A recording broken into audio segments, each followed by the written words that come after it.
Hello, welcome to the video. In this lesson, we're going to be looking at section 11.1, where we're going to be using normal distribution. So anytime that we are going to be looking, anytime we're going to be looking at normal distribution, we are going to be looking at the uh, the bell curve of a specific piece of data. And in a normal distribution, we can determine percentages. We can determine the mean of these pieces of data. Plus, they also give us different pieces of standard deviation from the chart. So if you look, this is an example of a normal bell curve, a normal distribution, where the middle is the mean, and everything that is preceding this that gets larger is whatever the mean is plus the standard deviation, and anything that gets smaller than the mean is going to be minus the standard deviation.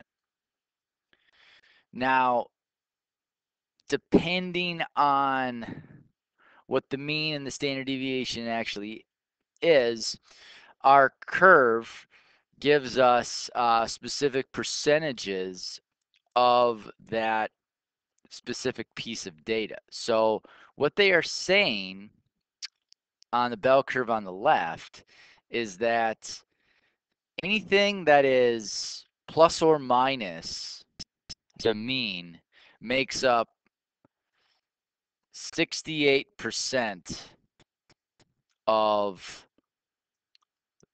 of the of the population, all right, or of the so of 68% of the area is within one standard deviation of the mean.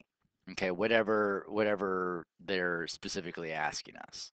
Next, they're saying that anything that lies within two standard deviations, so plus or minus two standard deviation, that is makes up 95%. So this portion right here makes up 95% of that data.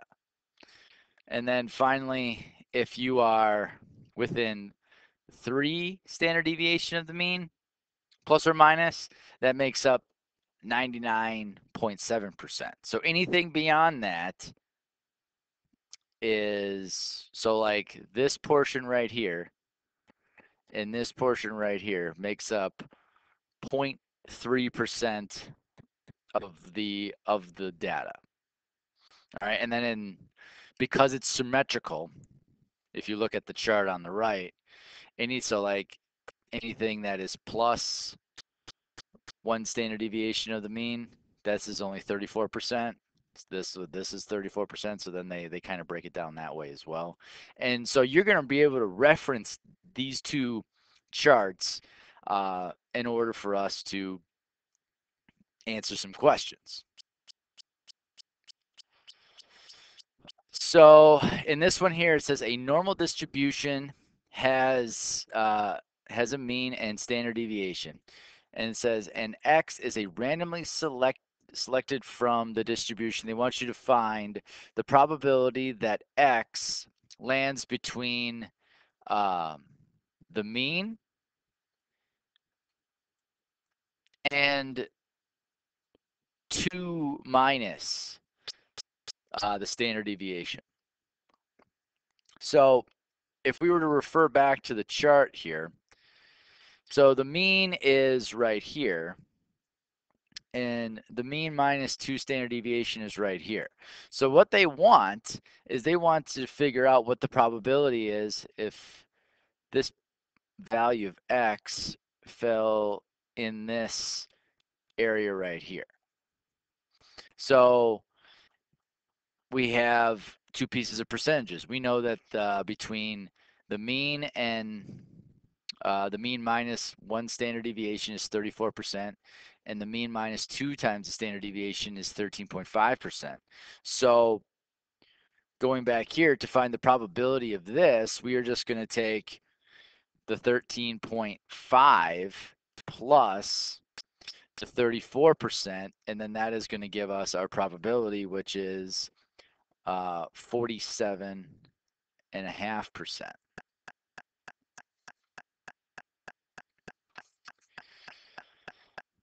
In this example here, it says the scores for a state's peace officer standards and training tests are normally distributed with a mean of 55 and a standard deviation of 12. The test scores range from 0 to 100.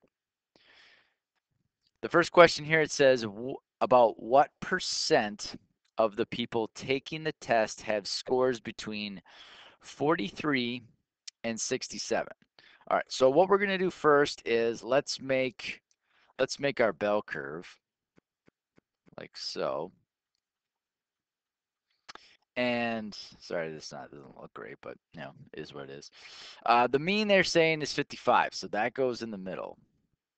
And then the standard deviation they said is 12, so this allows us to break this up. So within one standard deviation of the mean, you're just going to add and subtract 12 from 55. So when you add 12, you get 67. When you subtract 12, you get 43. All right, so I'm just going to keep going.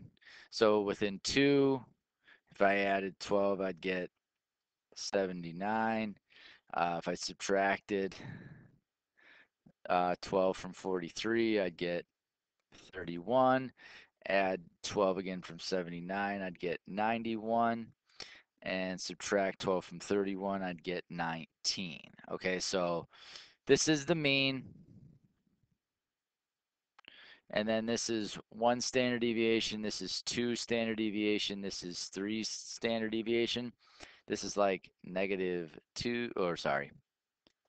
This is just negative standard deviation. This is -2 standard deviation. This is -3 from the standard deviation of the mean.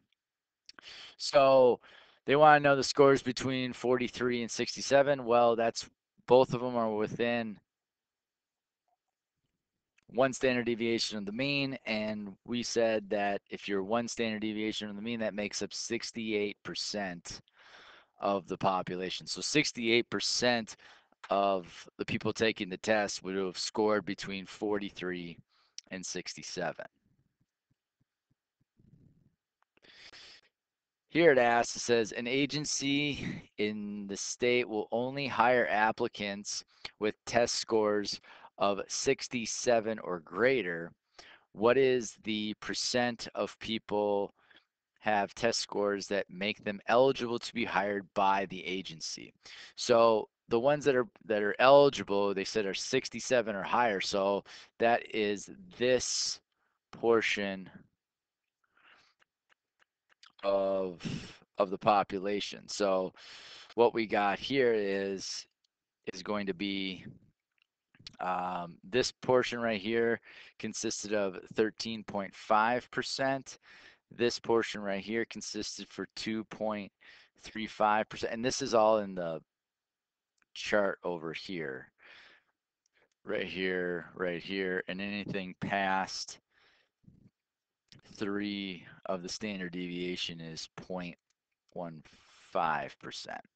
So what you're going to do is you're going to add all those up. So if I added 13.5 plus 2.35 plus 0.15, I would get a total of 16%. So 16% of the people taking this test would be eligible to be hired from that particular agency.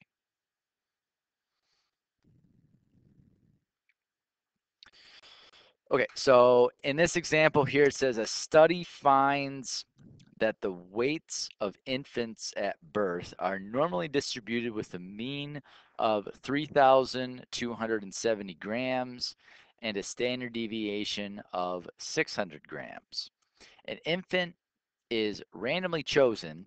What is the probability that the infant weighs 4,170 grams or less? Okay, so if you were to look at this, so if I took 3,070 and I added 600 to it, and 600 again. All right, so 4,107 doesn't fall exactly in those values with respect to the standard deviation. So we can't use the bell curve to help us solve it, but what we can use is something that is called a z-score. All right, so in order to find the z-score, the formula is you are going to first pick the weight that is, in this case, the piece of data that is chosen, in this case is 4,170. It gets subtracted by the mean, and then it gets divided by what the standard deviation is. So in this particular example, we're going to look at the piece of data that we're looking for, which is 1,170. It gets minus by the mean, which is 3,270, and then it gets divided by the standard deviation, which is 600. When you subtract and do all the dividing, you get a value of 1.5. Now, on page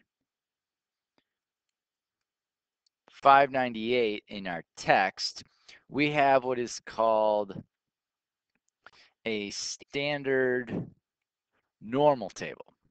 So what we can do is we can reference this normal table. So what we can say is, all right, so this is 1.5, it's positive. So here's the 1, here's the 0.5, and then I zoom in here, and I zoom in here, which I find that I get a value of 0.9332. So my probability of an infant weighing 4,170 grams or less is a probability of 0.9332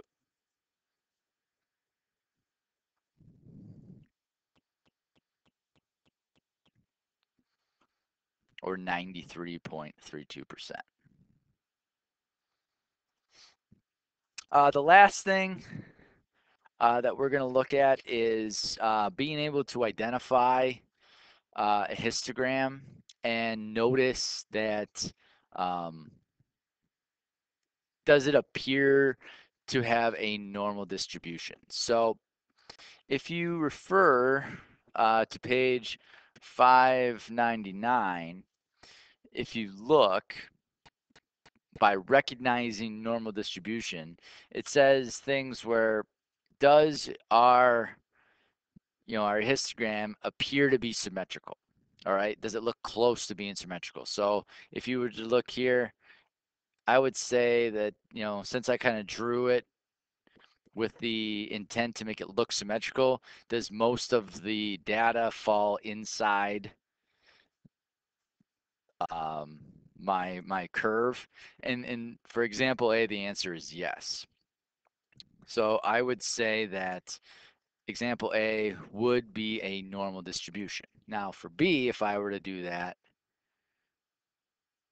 I would have to say that most of the data is not part of the bell curve. And so if you notice that it kind of looks more like this, and they call this here like a tail.